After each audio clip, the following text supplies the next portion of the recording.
मेरी शादी को 1 महीने हो गया, लेकिन अभी तक मैं अपने पति को ना देख सकी, क्योंकि वह रात को जब आते तो लाइट ऑफ करके कमरे में आते और सुबह मेरे उठने से पहले घर से निकल जाते। मुझे बड़ा अजीब लगता। सास से पूछती तो वे मुझसे नज़रें नहीं मिला पाती और सच जानने के लिए एक दिन मैंने अपनी जगह नौकरानी को सुला दिया और खुद कमरे में छिप गई। जब लाइट जलाई तो मेरी चीख निकल गई। मेरे साथ इतना बड़ा धोखा। आज मैं दुल्हन बनी बैठी थी अपने रूम और मुझे आए बहुत वक्त हो गया था, लेकिन अभी तक मेरे पति का कहीं आता पता नहीं था। अचानक से आने वाली नींद के झोंकों ने मेरी बंद आँखों को खोलने पर मजबूर कर दिया। मैं पिछले 1 घंटे से अपने कमरे में बैठी अपने पति का इंतज़ार कर रही थी। अब तो बैठ बैठ कर मेरी कमर में भी दर्द शुरू हो चुका था। जब यूँ जमाई लेते हुए घड़ी की तरफ नज़र दौड़ाई तो रात के 2 बज रहे थे। मेरे तो होश उड़ गए। आज तो मेरी सुहाग रात थी, मेरी पहली रात, जिस रात पति पत्नी एक दूसरे से कई वादे करते हैं, उम्र भर साथ निभाने की कसम खाते हैं। मैं अभी तक अपने पति को नहीं देखी थी। कुछ हमारे ख़ानदान में रस्म थी, शादी से पहले लड़का लड़की का फ़ोटो भी नहीं दिखाया जाता था। बस मेरी छोटी बहन से सुना था कि मेरा दूल्हा बड़ा ही प्यारा है। खुद ही मेरे दिल में सपने बुनने लगी।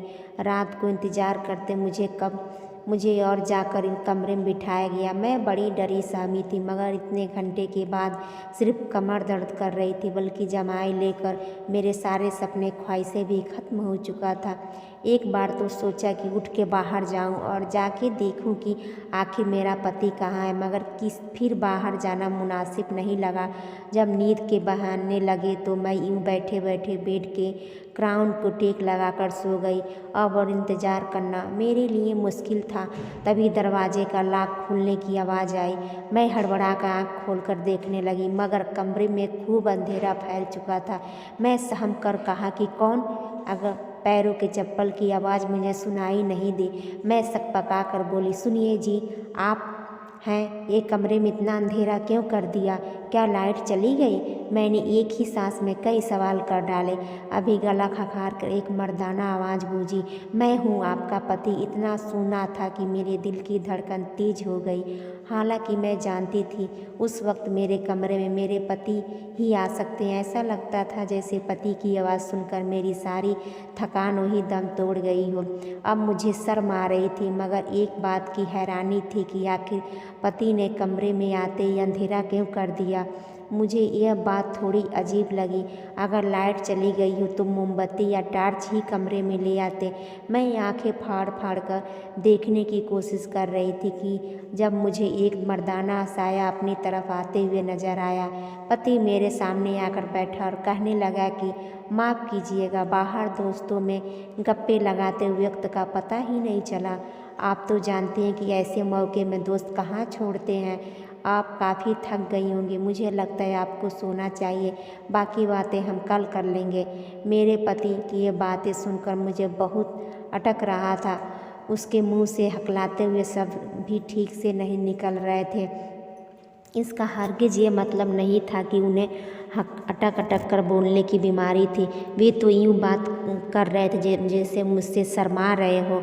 उन्होंने मुझसे शर्मा रही हो। मर्द होकर उनका मुझसे शर्माना, ये बात करना मुझे बहुत परेशान कर रहा था।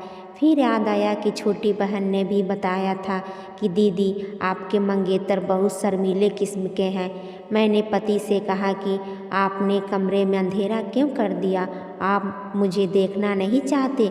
जाहिर है एक औरत शादी की रात बस अपने पति के लिए ही तो सजती संवरती है, ताकि उसका पति देखे, उसकी तारीफ़ करे। मेरी बात सुनकर पति कुछ देर खामोश रहा और फिर कहने लगा कि मैंने तो आपको जी भर के देख लिया था जब आपको मेरे पास लाकर बैठाया गया। आप बहुत खूबसूरत हैं और हमारे यहाँ एक रस्म है, मुझ पर किसी ने जादू करवा थी ताकि मेरी शादी न हो सके। इसलिए पंडित जी ने बताया कि तुम्हें कुछ दिन तक रात के अंधेरे में पत्नी के पास जाना है। मुझे ये बात बड़ा अजीब लगी, मगर उस वक्त मैंने इस बात को सच मान लिया, क्योंकि पहली ही रात मैं किसी बहस में नहीं पड़ना चाहती थी। उस रात मैं सोने के लिए लेटी तो मेरा पति पहले ही लेट चुका था। मैं भी दिल में एक ख्वाहिश थी कि पति का चेहरा देखूं। आखिर वह मेरा पति बन चुका था। जब वह बारात लेकर हमारे यहाँ आए थे तब भी उनके चेहरे पर सेहरा बांधा गया था, जिसमें फूलों की डालियों से मुझे उनका चेहरा दिखाई नहीं दिया। रात भी गुजर गई। मैंने सोचा कि चलो ये रात भी गुजर जाने दूं, चंद घंटों की तो बात है। सुबह ही होते ही मैं अपने पति को देखूंगी। मैं पति के पल्लू में सो गई। सुबह जब मेरी आँख खुली तो मैंने मुस्कुराते हुए बेड के दूसरी तरफ देखा। मैं चौंक कर उठ बैठी, क्योंकि बेड तो बिल्कुल खाली था। वहाँ पर तब मेरे पति ही नहीं था। बाथरूम भी खुला हुआ था। मैं हड़बड़ा कर उठ बैठी और कमरे से बाहर निकल आई। बाहर आकर देखी तो मेरी सास परेशान सी बैठी थी। मुझे देखकर उनके चेहरे पे फौरन मुस्कान छा गई, मगर उन्होंने कुछ पढ़ते हुए मुझे इशारे से अपने पास आने को कहा। मैं उनके पास गई और साथ साथ आसपास अपने पति को भी देख रही थी। वह कहाँ चले गए। मैं सास के पास गई तो उन्होंने फौरन मुझ पर फूंक मार दी। शायद वे कुछ पढ़ ही रही थी और वह मेरे लिए ही पढ़ रही थी जो उन्होंने मुझ पे पढ़कर फूंका था। यह देखकर मुझे पति की बात याद आने लगी कि उन्होंने कहा था कि मुझ पे किसी लोग ने जादू किया है। मैं सोची कि इसी के लिए ऐसा कर रही हैं। शायद ये मेरे और मेरे पति के लिए ही था। लगता था सचमुच में उन पर कोई जादू हुआ है। तभी तो सास भी मुझ पर कुछ पढ़ के फूंक रही थी। मैंने उनके पास बैठते ही सवाल किया कि वे कहाँ हैं। मुझे तो कहीं कमरे में नज़र नहीं आए। तो सास दूसरी तरफ देखते हुए कहने लगी, बेटा वे काम पर जा चुका है। मैंने घड़ी की तरफ देखा तो सुबह के 8 बज रहे थे और ऑफिस का वक्त 10 बजे से शुरू होता है। फिर 8 बजे यह कैसे चले गए। सास मेरी नज़रों को देखकर सवाल समझ चुकी थी और कहने लगी कि बेटा उसके काम का कोई अता पता नहीं है। वह अपने दोस्तों के साथ मिलकर काम करता है और जब दिल चाहे तभी घर से चला जाता है। तुम नाश्ता कर लो। मुझे यह बात बड़ी अजीब लगी। मेरा दिल जहाँ सास से पूछूं क्या पति की शादी में मर्जी नहीं थी। ना ही रात को उन्होंने मुझसे कोई बात की थी और ना ही वे अपना चेहरा दिखाए। कैसे चले गए भला। कोई अपनी शादी के अगले दिन भी काम पे जाता है। मैं इसी सोच में गुम थी कि सामने वाले कमरे से एक लड़का निकला। मैंने उठकर देखा और जल्दी से अपना दुपट्टा सर पे ले लिया। मेरी सास मुस्कुरा कर कहने लगी कि बेटी ये तुम्हारा देवर है। मैंने सरसरी नज़र दौड़ाकर उनको नमस्ते किया तो वे आँख से ही जवाब देकर वहाँ से बाहर चले गए और सारा दिन भी यूं ही गुजर गया। मैंने नोट किया था कि मेरी सास काफ़ी परेशान दिखाई दे रही हैं, जबकि वे तो मिजाज की बहुत अच्छी औरत थी। हमारा रिश्ता होने के बाद वह कई बार हमारे घर आई थी। मैंने उनके चेहरे पे कभी भी उदासी नहीं देखी थी और बहुत खुश मिजाज भी थी। मुझसे बहुत प्यार से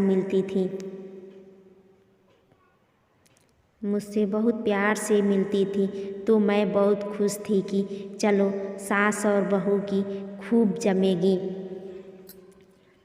मैं जब बुलाती तो वे ख्यालों से निकलकर मेरे बात का जवाब देती।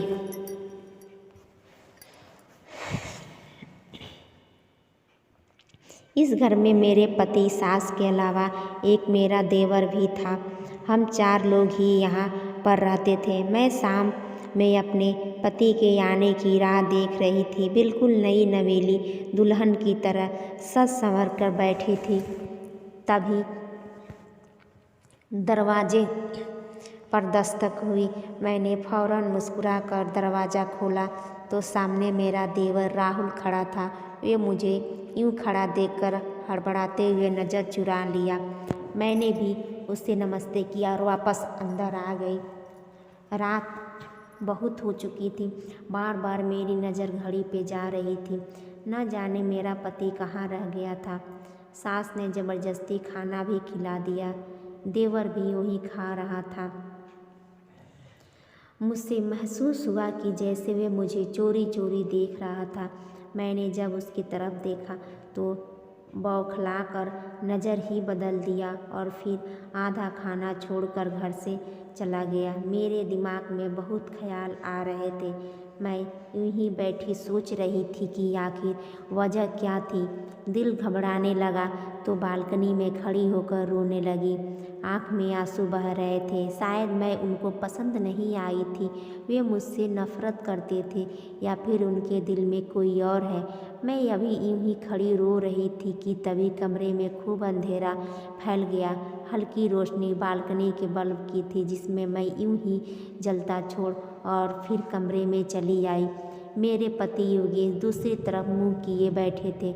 मैं आज हर बात क्लियर करना चाहती थी, इसलिए बिना कुछ कहे पति के पास आकर बैठ गई। मेरा कंधा पति के कंधे के साथ लग गया तो वह फौरन मुझसे इतना दूर हुआ कि उसका कंधा दोबारा मेरे कंधे के साथ न लगे। मैं पति से हर बात क्लियर करना चाहती थी कि आखिर वह मेरे साथ ऐसा क्यों कर रहे हैं। मैंने एक बार फिर पति की तरफ देखा और डरते डरते पति का हाथ मेरी हाथ महसूस करते ही फौरन विनायक ने अपना हाथ छुड़ाया और उठ खड़े हुए। दूसरे तरफ मुंह मोड़ के कहने लगे कि जो भी बात करनी है जल्दी करो, मैं बहुत ही थका हुआ हूँ, मुझे नींद आ रही है। पति की बातें मेरी आंख में आंसू ला दिए। मैं बोली, क्या आप किसी और को पसंद करते हैं? अगर ऐसी कोई बात थी तो आपने मुझसे शादी क्यों की? पति फौरन गला खखार कर बोला कि मैं किसी और को पसंद नहीं करता, बस मेरी एक मजबूरी है। ना ही मैं आपको अपना चेहरा दिखा सकता हूँ और ना ही मेरे पास वक्त है जो आपके पास बैठकर मोहब्बत भरी बातें कर सकूं। मुझे भी गुस्सा आ रहा था। आखिर ये कौन सी मजबूरी थी कि मेरा पति मुझसे दूर भाग रहा था और मैं उसके पास आने की कोशिश करती हूँ। उस दिन के बाद कई दिन यूं ही गुजर गए और सारी रात मैं यूं गहरी नींद में सोती रही। आँख फिर सुबह ही जाकर खुलती थी। सारा दिन पति घर से बाहर रहता और दूसरी तरफ मुझे न जाने ये क्यों महसूस होने लगा कि जैसे मैं किसी की नज़र में हूँ, लेकिन जब मैं इधर उधर देखती तो कोई नज़र नहीं आता। एक दिन मैं शाम की चाय बनाकर अपनी सास के कमरे में जाने लगी तो उनकी आवाज़ सुनकर वहीं रुक गई। वे शायद किसी से फ़ोन पर बात कर रही थी और वे एक ही बात बार बार दोहरा रही थी। पता नहीं कौन था, लेकिन मेरी सास उसकी विनती कर रही थी। न जाने मेरी सास को कौन ब्लैकमेल कर रहा था। मैंने जब उनके कमरे का दरवाज़ा खटखटाया और कमरे में दाखिल हुई तो वह फ़ोन बंद करके अपने आंसू पूछने लगी। जब मैंने उनसे उनके इस हालत का कारण पूछी तो मैंने उनके रोने की वजह पूछी तो वह कहने लगी उनका भाई है, उनसे नाराज़ है। कई साल हो गए उससे सीधे मुंह बात भी नहीं कर रहा है, ना ही कभी उनसे मिलने आता। वे उसकी फ़ोन पे रो रो के विनती करती हैं। मेरा दिल अपनी सास की बात सुनकर उदास हुआ था, मगर उसके बाद जो सच्चाई मेरे सामने आई मैं दंग रह गई। चंद दिन बाद ही सास की बहन उनसे मिलने आ गई। मुझसे भी बड़े प्यार से मिली, खाना भी हमारे साथ खाया। मैंने ये महसूस किया कि सास और देवर दोनों को खाना नागवारा सा लग रहा था। मेरा देवर तो खाना खाते ही अपने कमरे में चला गया। मैं अपने सास से पूछकर अपने मायके चली गई। जानती ही नहीं थी कि वहाँ पहुंचकर मुझे कैसा धक्का लगने वाला है। जब मायके पहुंची तो तभी एक दिन एक कोरियर वाला आया। वो हमारे घर के बाहर था। मैंने उससे बोला किसका पेपर आया है और टटोल कर देखने लगा। उसके पेपर पर मेरा ही नाम लिखा था। जब खोलकर मैंने अंदर मौजूद पेपर पढ़ा तो मेरे पैरों तले ज़मीन निकल गई। मैं पेपर देखकर अपने घर जाकर अपने कमरे में चली गई। मेरे दिमाग में सोचने समझने की क्षमता सब कुछ खत्म हो चुकी थी। मेरे साथ कौन सा खेल शादी के नाम पे खेला जा रहा है, ये पेपर मेरे हाथ में थे। देखकर जो हकीकत मुझ पे खुली थी, मैं चकरा के रह गई। पूरे दिन मैं अपने घर पर ही बैठी रही। मैंने अपनी छोटी बहन से कहा वे मुझसे मेरे पति की फ़ोटो दिखाइए, जो कि शायद उसने शादी के मौके पे खींची थी, क्योंकि मैंने तो अब तक अपने पति को नहीं देखा था। मेरी बहन ने मुझे एक फ़ोटो दिखाई जो खाना खाते वक्त ली गई थी। ये बहुत अच्छा और नौजवान लड़का था। मैं कोई भी बात अपने मायके में नहीं बताना चाहती थी। मैं कुछ दिन बाद ही वापस ससुराल चली गई। मुझे सच्चाई के सामने लाना था। रात को फिर से वे इंसान मेरे कमरे में आया था जो पिछले 1 महीने से मेरा पति बनकर कमरे में रहता और सुबह होते ही चला जाता था। वह कौन था जो मेरे जज्बात के साथ खेल रहा था? आज मैं खुद से चाहती थी कि वह कमरे से बाहर निकल जाए, क्योंकि अब मैं जान चुकी थी कि वह मेरा पति नहीं है। फिर भी मैंने सच जानने के लिए उससे पूछा, मैं मायके गई थी तो आपने मुझे याद किया? मेरे सवाल पर वह गड़गड़ा कर कहने लगा, जाहिर है आप मेरी पत्नी हैं, मैंने कैसे आपको भूल सकता हूँ। मैंने कहा मुझे आपको देखना है। आज मैंने शादी की फ़ोटो में आपको देखा था। वह मेरी बहन ने खींची थी, इसलिए दिल में आया कि 1 महीने गुजर गए, मैंने आपको क्यों नहीं देख लूँ। नहीं मानती ऐसी किसी भी जादू को। जब आप खुद लाइट जलाएंगे या मैं जला दूँ? वह कहने लगा कि पहले भी आप मुझसे कह चुका हूँ कि मेरी इलाज चल रहा है और आप इस इलाज को सच मानते हैं या झूठ, लेकिन मैं ये इलाज करवाए बिना आपके सामने नहीं आऊँगा। अगर आप मुझे रोज़ यूँ तंग करेंगी तो मैं आज के बाद आपके कमरे में भी नहीं आऊँगा। और ये कहकर वे कमरे से बाहर निकल गए। मैंने अगले दिन उनसे माफ़ी मांगी और वे फिर से मेरे कमरे में सोने लगे, लेकिन उनके सोते ही मैं सोफे पे जाकर सो जाती थी। मैं सोच रही थी किस तरह उस इंसान का सच सबके सामने लाऊं।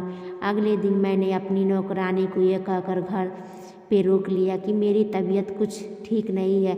उसने भी कोई एतराज़ नहीं किया।